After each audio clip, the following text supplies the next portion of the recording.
The topic today that we are going to discuss is one of the application of Gauss theorem.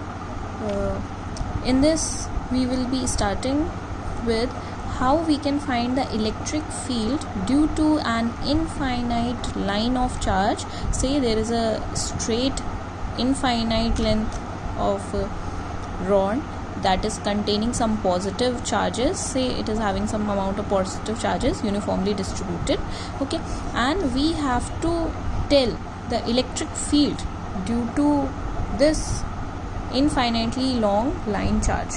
Okay, for that we are going to consider that there is a Gaussian surface ABCD. Okay, there is a Gaussian surface ABCD, cylindrical Gaussian surface, which is supposed to be around this infinitely long line of charge. Okay, now on this Gaussian surface we will assume a small element, area element, say dA, and we know that the area vector is always perpendicular to the given area. तो इस छोटे से area से perpendicular बाहर की तरफ there is the area vector. Okay, now since this is a positively charged rod, the electric field will be coming outside or emerging out from this positive charge.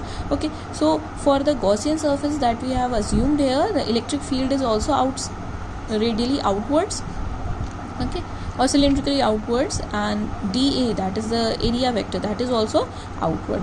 Therefore the angle between, or you can say at this point, say P at this point, dA and E दोनों की ही direction क्या है, same है.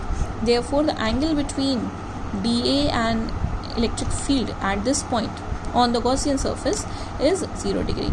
Let L be the length of this Gaussian surface. Okay, then by the formula or by the concept of electric flux, we know that the electric flux passing through any surface, Gaussian surface, can be written as line in whole of the integral E dot dA, where both E and dA are vector quantities.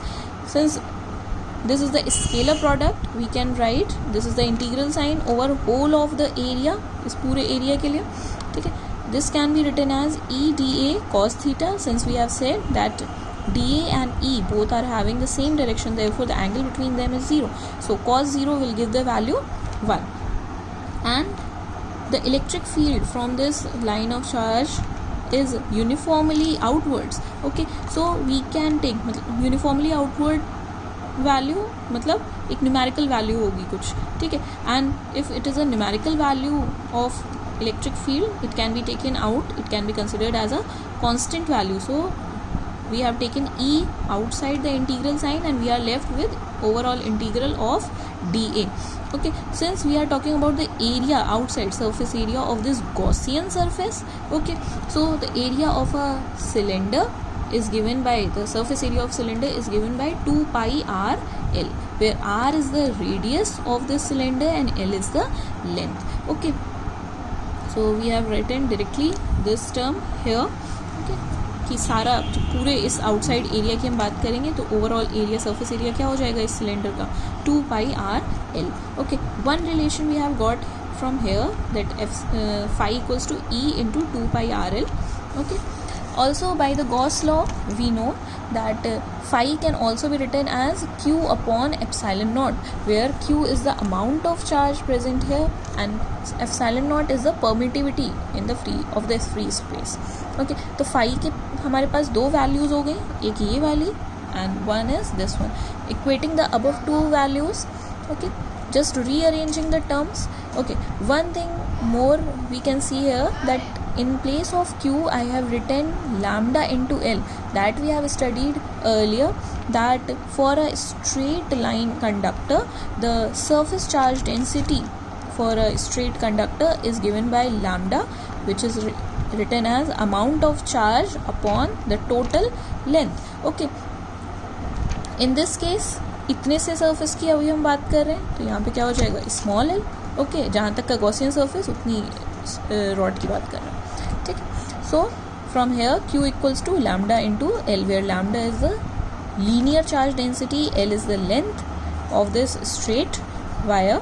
Okay, so putting the values and arranging the terms, L and L will be cancelled out. We will be left with the first formula for the electric field intensity due to an infinite line of charge, that is given by E equals to 1 upon 2 pi epsilon naught lambda upon r, where r is the radius of this Gaussian surface and lambda is the linear surface charge density. Okay, now you can see from here that E is inversely proportional to r. Okay, more the radius of this Gaussian surface, lesser will be the electric field at that particular point away from this line charge. Okay, in the vector notation, obviously electric field is a vector quantity. Okay, for that जब हम vector quantity की बात करेंगे तो हमें साथ में एक डायरेक्शन की बात भी करनी पड़ेगी. So the direction will be given by a unit vector r. Okay, this is the vector representation of the electric field due to an infinite line of charge. And how we have calculated it? With the help of considering a Gaussian surface, a cylindrical Gaussian surface around this cylindrical rod. ठीक है, and इस P point पर हमने electric field find कर लिया because of this infinite line of charge. अब ये point कहीं पे भी हो, यहाँ पर हो, the value, the formula will remain the same. This 1 upon 2 pi epsilon naught lambda upon